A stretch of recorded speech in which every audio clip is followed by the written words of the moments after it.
Welcome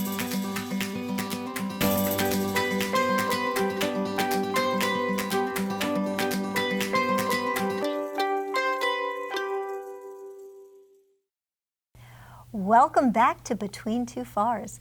I'm Warneke Miller here at NASA Langley Research Center with Michael Mark, our veteran procurement attorney with almost 40 years of experience in procurement law between his work at the Air Force and then since the year 2000 he has been working here at Langley.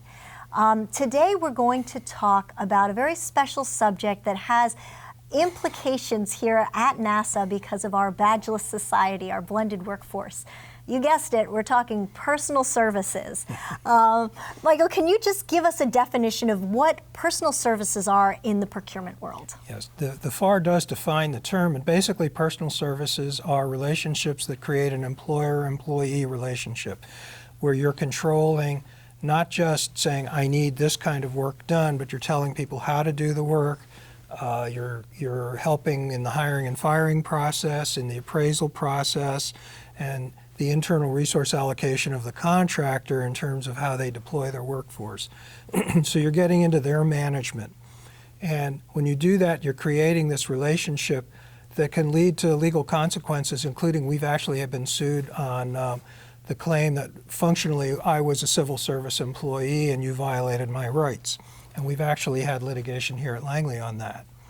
So you want to avoid that because the contractor, we have a contract to provide services as they are enumerated in the contract, and what you want to do is put what you need into that contract, and that would include things like when they're supposed to be here, what they're going to do when they're here, and not so much the gory details of the I want you here at this time, I want you, turning to the left instead of the right, that kind of thing. Now, under the FAR, can you have a personal services contract? You can. They're governed by statute, and basically the administrator is the one that's going to approve those things. The administrator of NASA? Yes, yes. Like at headquarters? At headquarters, yes. So getting a personal services contract is kind of a big deal and a big pain in the neck? Yeah, and basically I think it's in the it isn't going to happen realm. I'm aware of at least one. Have you ever seen, oh you have? Yeah. Really, what? Well, in the Air Force, we actually hired a consultant at the secretarial level to help on one thing, and I am not sure. The administrator recently brought somebody on from industry, and I don't know whether that was done under a personal services contract or not. And it was to provide him with specific advice on some specific issues. Fair to say it's pretty rare? Extremely rare, yes. And what sort of risks does NASA face because of the blended workforce here? What sort of issues do we see? Obviously, the problem is that the division of labor becomes extremely blurred. I mean, everybody's in the room together. We're all working towards a common end.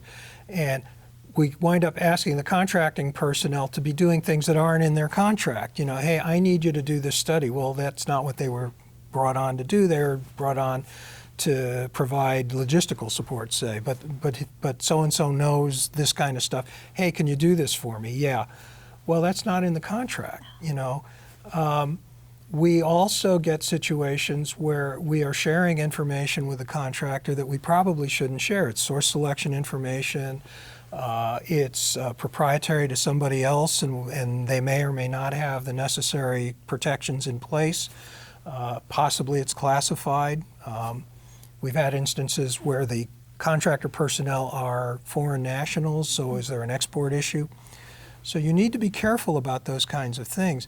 But the problem is because we're all together on one big team, the division between what each member of the team is going to do gets very dicey. And you need to be sensitive to that so that you don't drift into those areas. And if you're not sure, you need to ask your contracting officer or Corps, hey, is this something they can do?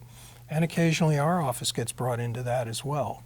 Yeah, in addition to training, because that's always an answer, what are some other tips or techniques to help our clients avoid these problems? Well, write the contract in a way where it's very clear what the requirements are. The contractor shall do this, and we've even written provisions into the contract that say this is a non-personal services contract, and if the contractor is not sure that what's being asked is within the scope of the contract, to ask the Corps or the contracting officer for clarification as to whether or not this is something they ought to be doing.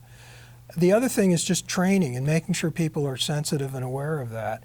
And I know our procurement folks have done that. Our office has done that. We've actually gone out to our various organizational units and we've done presentations.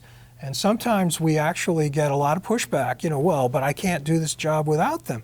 Well, that's fine if you write the requirements in such a way that they do this and you do that, that's fine, but you're responsible for integrating all of that.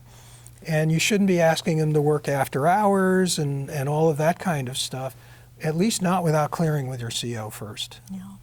Well, as you can see, making that foray and crossing the line into personal services can create a lot of problems. So in this situation, an ounce of prevention is worth a pound of cure. Stay tuned and join us again next time for Between Two FARS.